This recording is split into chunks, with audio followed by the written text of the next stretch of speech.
They say that by 1880, a single pair of Silas Overpack's high wheels, weighing 20 tons fully loaded, had replaced 40 ox teams across the logging operations of northern Michigan.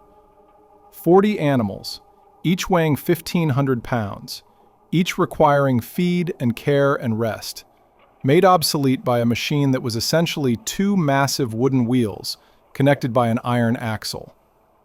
The wheels stood 16 feet tall, taller than a house, built from layers of hardwood laminated and bound with iron straps. They didn't pull the logs, they lifted them. The logs were chained underneath the axle, suspended in the air, carried above the ground so they didn't drag, didn't dig into mud, didn't snag on stumps. The physics were simple, but the execution was audacious. And the man who designed them, Silas Overpack, a wagon maker from Manistee, Michigan, changed the economics of logging in the Great Lakes region, and then died in obscurity, his invention forgotten, his name erased from the industry he transformed.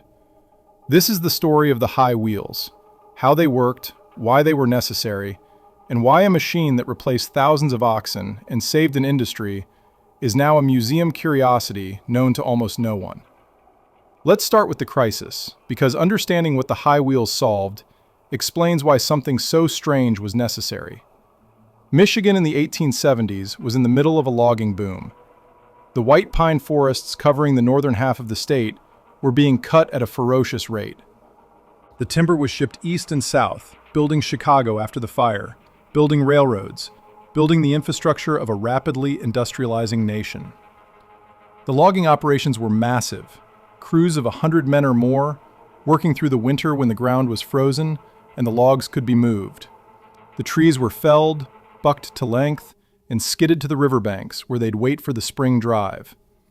The skidding, moving the logs from the stump to the river, was the bottleneck. A white pine log, 40 feet long and 2 feet in diameter, weighed around 3 tons. Moving it over rough terrain, through stumps and brush and snow, required animal power. Oxen, not horses. Oxen were stronger, more patient, better suited to the slow, grinding work of pulling massive loads. A typical skidding operation used teams of 8, 12, sometimes 20 oxen yoked together, pulling a sled loaded with logs. But the work killed the animals. Oxen working in winter conditions, pulling loads that pushed their physical limits, died at alarming rates. They'd collapse from exhaustion, hearts giving out under the strain. They'd break legs on icy ground, on hidden stumps, on slopes too steep. They'd freeze if they stopped moving, their body heat insufficient to sustain them in temperatures that hit 20, 30 below. A large logging operation could lose 30, 40, 50 oxen in a single winter. The economic cost was staggering. An ox cost $50 to $75 in the 1870s, roughly $1,500 to $2,000 today. Losing 50 oxen meant losing $3,000, nearly $100,000 in modern terms. Then there was the cost of feeding the surviving animals, housing them, replacing the dead ones with new stock that had to be brought in and trained. Some companies were spending more on oxen than they were making on timber. The industry looked for alternatives. Bigger teams, which required more oxen and more teamsters. Better skid roads, which helped but didn't solve the fundamental problem. Sleds with metal runners, which reduced friction but added weight. Nothing worked well enough to fundamentally change the equation. Oxen were dying and companies were bleeding money, and the bottleneck was choking the industry. Silas Overpack was not a logging man. He was a wagon maker, a wheelwright, running a small shop in Manistee, a timber town on the Lake Michigan coast. He built farm wagons, repaired equipment, did custom metalwork. He was skilled, known locally for quality work, but he wasn't wealthy and he wasn't famous. What drove Overpack to focus on the log skidding problem isn't entirely clear from the surviving records. Some accounts suggest he witnessed the ox team struggling, saw the animals dying, and was moved to find a solution. Others suggest he saw a business opportunity, a mechanical problem that could be solved and sold. Likely, it was both. Overpack understood mechanics. He understood wagons, wheels, leverage, the physics of moving heavy loads. And at some point in the early 1870s, he had an insight. The problem with skidding logs wasn't the weight, it was the friction. A log dragged on the ground, even on a sled, created enormous resistance. The log dug into snow, caught on stumps, required constant force to keep moving. But what if you didn't drag the log? What if you lifted it? A wheel reduces friction by rolling instead of sliding. A bigger wheel reduces it further because the contact patch with the ground is smaller relative to the load. And a very big wheel, big enough that the axle is high off the ground, can lift a load completely clear, eliminating ground friction on the load itself. Overpack's leap was to build wheels so large that logs chained under the axle would hang above the ground, suspended, carried rather than dragged. The physics were sound, but the engineering was daunting. Overpack started designing in his shop, working out the specifications on paper and in his head. The wheels needed to be tall enough to provide ground clearance for the logs. 16 feet in diameter became the target. That meant an 8-foot radius, an axle 8 feet off the ground. A 40-foot log chained underneath would hang with several feet of clearance. The wheels had to be strong enough to carry the weight. A full load of logs, 20 tons or more, concentrated on the axle. The spokes, the rim, the hub, all had to handle stresses far beyond a normal wagon wheel. And the wheels had to be balanced. An unbalanced wheel at that size, spinning even slowly, would shake itself apart. Overpack designed the wheels as laminated wood construction. Multiple layers of hardwood, oak or maple, shaped, steamed, bent into arcs, glued and bolted together to form the rim. The rim was reinforced with iron straps, bands of iron bolted around the circumference to hold everything together and provide a durable rolling surface. The spokes were massive timbers, 8 inches thick, mortised into a central hub made of laminated wood and iron. The hub was the critical component, the point where all the stress concentrated. The axle ran through the hub, a solid iron shaft 6 inches in diameter, turned and fitted to tolerances that Overpack had to achieve with hand tools and a forge. Building the first set took months. Overpack worked alone initially, then hired a couple of laborers to help with the heavy lifting and the repetitive work. The wood had to be shaped. The iron had to be forged and fitted. The components had to be assembled with precision. The wheels were built in sections, the rim pieces assembled around a temporary frame, the spokes fitted and wedged, the iron straps heated and shrunk onto the rim. When the first set was complete, they were unlike anything anyone had seen. 2 wheels, 16 feet in diameter, connected by a 6-foot iron axle. The whole assembly weighed several tons empty. It looked absurd, ungainly, like something out of a fever dream. Overpack arranged a test. The exact date is lost, but it was winter, likely early 1876. He hauled the wheels to a logging site outside Manistee, using a team of horses to drag the wheels on their side to the location. A logging crew, skeptical but curious, helped him set the wheels upright and position them. Logs were chained underneath the axle, suspended in the air. A team of 4 oxen, a fraction of the team that would normally be needed, was hitched to the tongue attached to the axle. Overpack signaled the teamster. The oxen pulled. The wheels turned, and the logs moved. They moved smoothly, the wheels rolling over the snow, over stumps, over rough ground. The logs hung clear, suspended, not dragging. The oxen pulled the load without straining, without the desperate heaving that characterized normal skidding. The crew watching was stunned. Overpack knew he had it. But the first design wasn't perfect. The wheels were prone to bogging in soft snow because the iron straps, while strong, were narrow and cut into the surface. Overpack widened the straps on the next set, increasing the bearing surface. The axle, under the immense weight, had a tendency to bend slightly, causing the wheels to wobble. Overpack reinforced the axle, increasing the diameter and adding support bearings. The tongue, the long beam that connected the wheels to the ox team, had to be carefully balanced. Too much weight on the tongue and the oxen couldn't lift it. Too little and the wheels wanted to tip backward. Overpack adjusted the chain attachment points, shifting the center of gravity. By 1877, he had a design that worked reliably. And word was spreading. Logging camp bosses heard about the wheels. Some dismissed it as a novelty, others were intrigued. The first commercial sale was to a logging operation in the Manistee River Valley.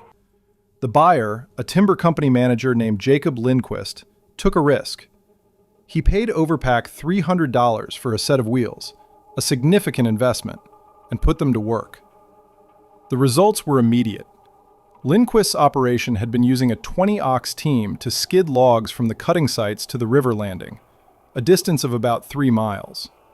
The team made 1 trip per day, hauling maybe 6 logs. With the high wheels, a 4-ox team made 3 trips per day, hauling 10 logs per trip. The productivity increase was staggering, 30 logs per day versus 6, and the oxen weren't dying.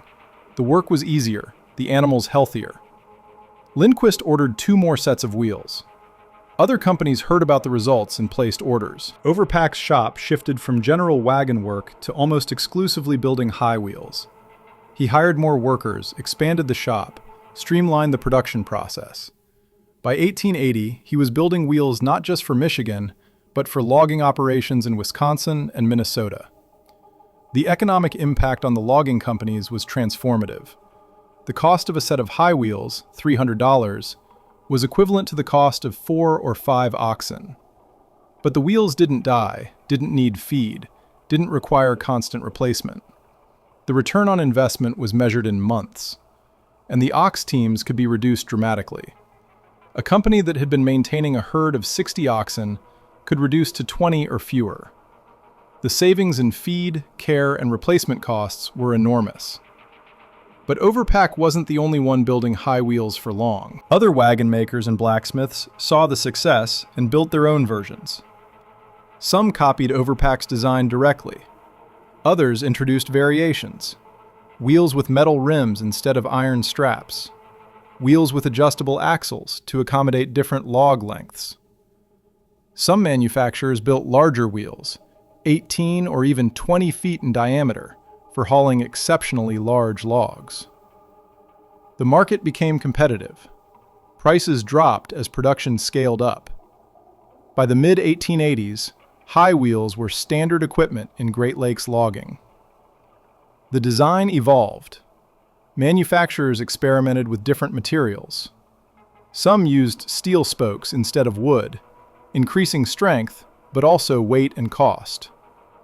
Others developed wheels with spring-loaded suspension systems, cushioning the load and reducing stress on the axle. The wheels became more sophisticated, more refined, but the fundamental principle remained Overpack's.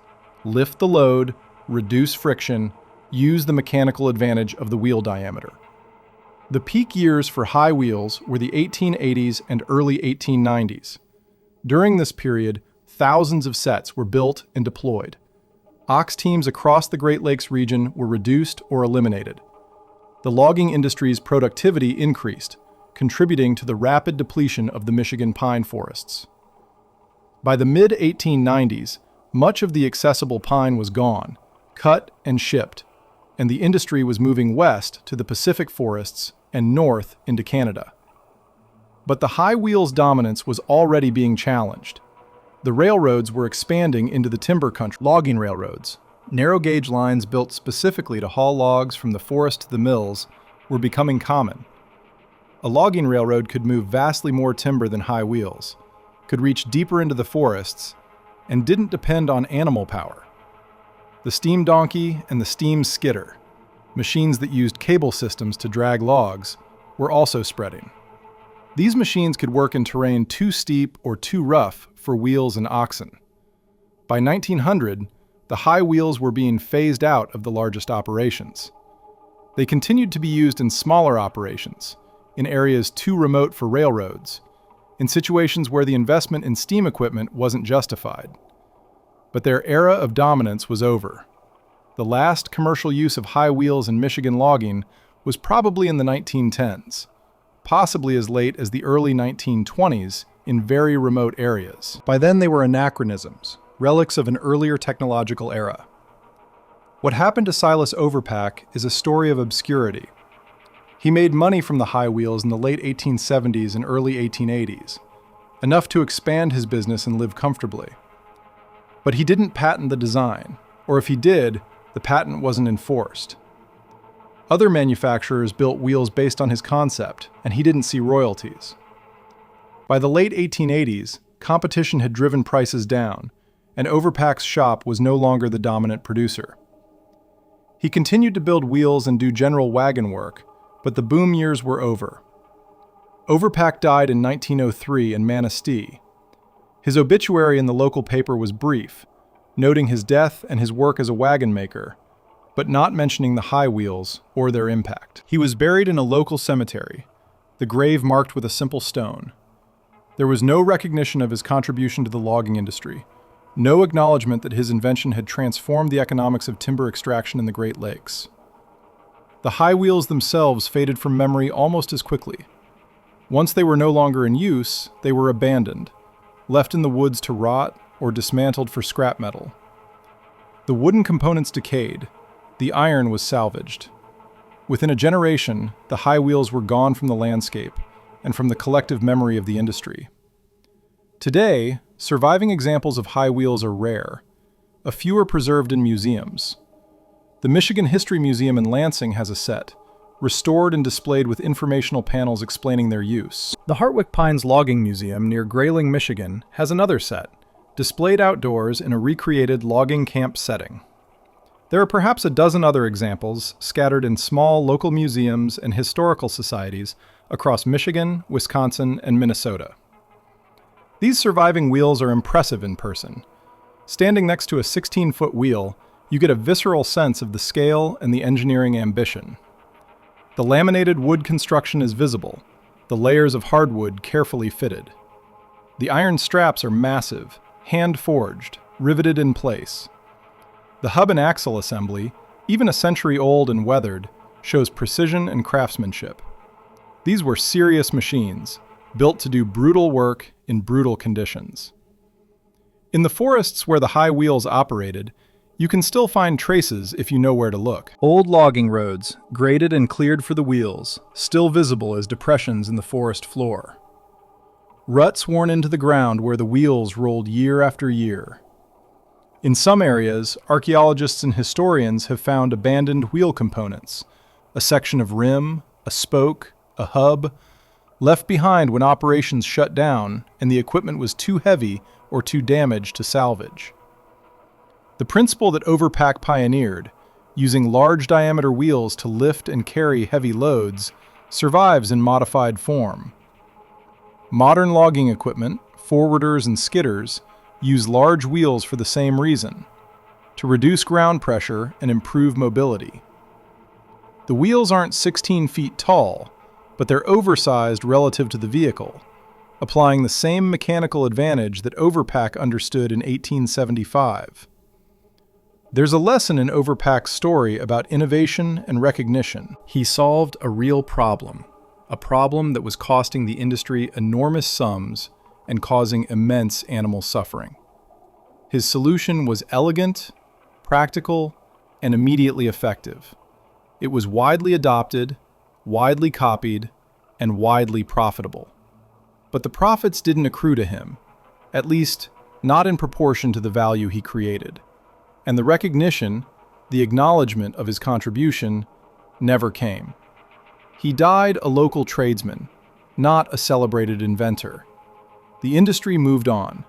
Steam replaced animal power, then diesel replaced steam, then modern hydraulics replaced everything. Each generation of technology erased the memory of the previous one. The high wheels, which had seemed so revolutionary in 1880, were forgotten by 1920. And Overpack, the man who designed them, was forgotten even faster. But the Oxen remembered, in a sense. The thousands of animals that weren't worked to death, that were retired or reassigned to lighter work because the high wheels made them unnecessary, their lives were extended by Overpack's invention. That's a legacy, even if it was never acknowledged. So here's to Silas Overpack, wagon maker, inventor, forgotten genius. Here's to the man who looked at ox teams dying in the snow and thought, there has to be a better way. Here's to the months spent in a workshop in Manistee, shaping wood, forging iron, building wheels that defied conventional wisdom. Here's to the first test, the moment when 4 oxen pulled a load that would have required 40, and the skeptics had to admit he was right. Here's to the companies that adopted the wheels and saved fortunes, even as they forgot the name of the man who made it possible. Here's to the oxen that didn't die, the animals spared because a machine could do the work. And here's to the wheels themselves, 20 tons of wood and iron, 16 feet of engineering audacity, still standing in a handful of museums, still bearing witness to an era when one man's insight changed an industry. The logging moved on, the forests were cut, the technology evolved, but the wheels remain, silent monuments to a problem solved and a man forgotten. If you ever find yourself in northern Michigan, in one of the small museums that still preserve these machines, take the time to stand next to one. Look at the scale, look at the craftsmanship, and remember Silas Overpack, the wagon maker who replaced 40 oxen with 20 tons of wood and iron, and then disappeared into history. He deserved better. The wheels, at least, remember.